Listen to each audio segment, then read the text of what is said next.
Doctor Sreevarma ஆயுள் தரும் ஆயுர்வேதா அறுவை சிகிச்சை இல்லா குணம் ஆயுள் கால நிவாரணம்.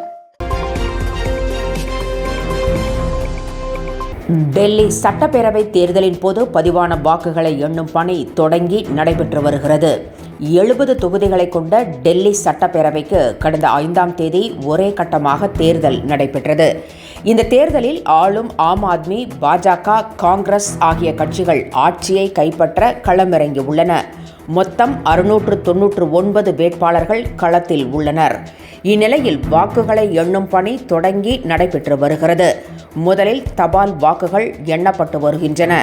இதையொட்டி பலத்த பாதுகாப்பு ஏற்பாடுகள் செய்யப்பட்டுள்ளன. வாக்குகள் எண்ணப்பட்டு முடிவுகள் உடனுக்குடன் அறிவிக்கப்பட இருப்பதால் டெல்லியை யார் கைப்பற்றப் போகிறார்கள் என்பது நண்பகல் வாக்கில் தெரியவரும். ஈரோடு கிழக்கு சட்டப்பேரவை தொகுதி இடைத்தேர்தல் வாக்கு எண்ணிக்கை நடைபெற்று வருகிறது. இந்த தொகுதிக்கு கடந்த 5ஆம் தேதி வாக்குப்பதிவு நடைபெற்றது. திமுக சார்பில் சந்திரகுமாரும், நாம் தமிழர் கட்சி சார்பில் சீதா லட்சுமியும் போட்டியிடுகின்றனர்.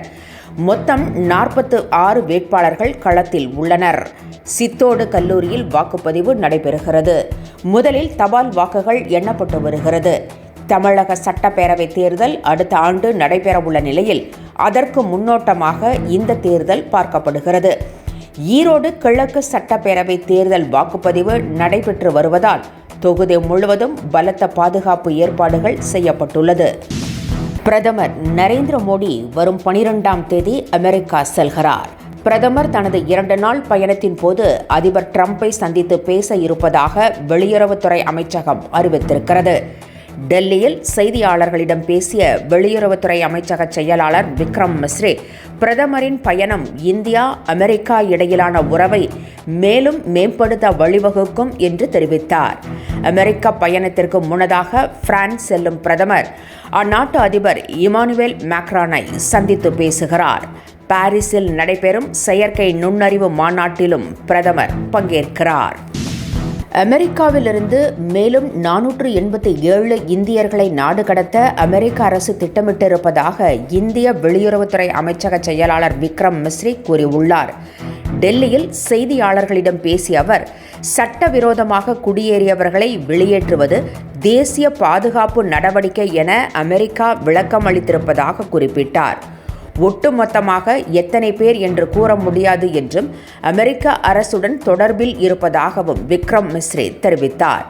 நாடு கடத்தியவர்களை கை கால் விலங்கிட்டு இந்தியாவிற்கு அனுப்பிய சம்பவம் பெரும் கொந்தளிப்பை ஏற்படுத்தி உள்ள நிலையில் மேலும் 487 இந்தியர்கள் நாடு கடத்தப்பட உள்ளதாக கிடைத்த செய்தி அதிர்ச்சியை ஏற்படுத்தியிருக்கிறது. தமிழக மீனவர்கள் இலங்கை கடற்படையால் தாக்கப்படுவதை தடுத்து நிறுத்தி பிரச்சினைக்கு நிரந்தரமாக தீர்வு காண வேண்டும் என முதலமைச்சர் மு.க.ஸ்டாலின் வலியுறுத்தியுள்ளார். இது தொடர்பாக எத்தனை முறை மத்திய அரசுக்கு கடிதம் எழுதினாலும் பாராமுகமாகவே உள்ளது என்றும் முதலமைச்சர் குறிப்பிட்டுள்ளார்.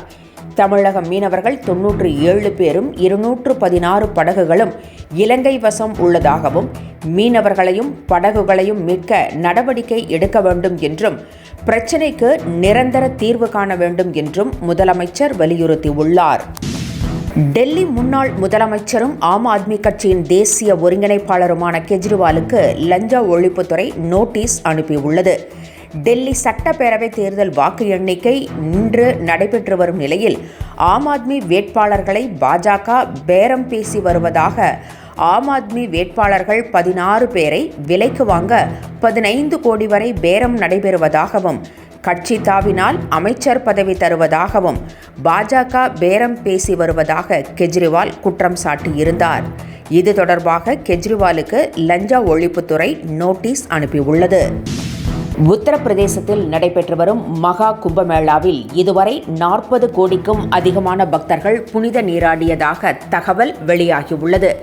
144 ஆண்டுகளுக்கு ஒருமுறை நடைபெறும் மகா கும்பமேளா உத்தரப்பிரதேச மாநிலம் பிரயாக்ராஜ் நகரில் கடந்த மாதம் 13ஆம் தேதி தொடங்கியது. வரும் 26ஆம் தேதி வரை இந்த மகா திருவிழா நடைபெறவுள்ளது.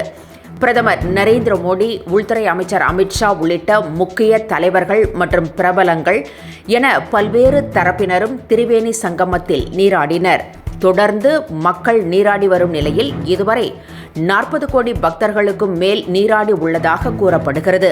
வரும் திங்கட்கிழமை குடியரசுத் தலைவர் திரௌபதி முர்மு திரிவேணி சங்கமத்தில் புனித நீராட உள்ளதாக உத்தரப்பிரதேச அரசு தெரிவித்திருக்கிறது. இளநிலை நீட் தேர்வு மே மாதம் 4ஆம் தேதி நடைபெற உள்ளது. இதற்கான விண்ணப்ப பதிவு தொடங்கியுள்ளது.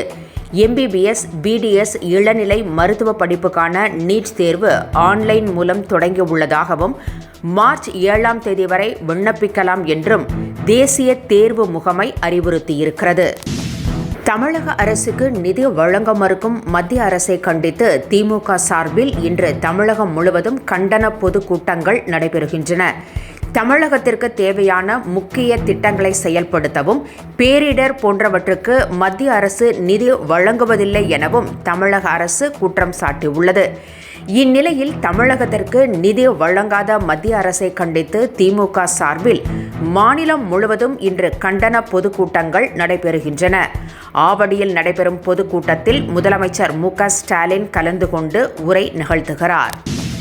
2026ஆம் ஆண்டு சட்டமன்ற தேர்தலில் கொளத்தூர் தொகுதியில் முதலமைச்சர் மு.க. ஸ்டாலினை தோற்கடிப்போம் என அதிமுக மூத்த தலைவர் SP வேலுமணி தெரிவித்திருக்கிறார். வடசென்னையில் நடைபெற்ற அதிமுக நிர்வாகிகள் ஆலோசனை கூட்டத்தில் எதிர்பார்க்கும் கூட்டணியை EPS அமைப்பார் என்றும் EPS முதல்வராவதை திமுகவால் தடுக்க முடியாது என்றும் திமுக தோல்வியை சந்திக்கும் என்றும் SP வேலுமணி கூறினார். டாக்டர் ஸ்ரீவர்மா ஆயுள் தரும் ஆயுர்வேதா அறுவை சிகிச்சை இல்லா குணம் ஆயுள் கால நிவாரணம். என்றும் உங்களுடன் மை இந்தியா. முக்கிய செய்திகளை உடனுக்குடன் தெரிந்து கொள்ள சப்ஸ்கிரைப் பண்ணுங்க, பெல் பட்டனை பிரஸ் பண்ணுங்க. என்றும் உங்களுடன் மை இந்தியா.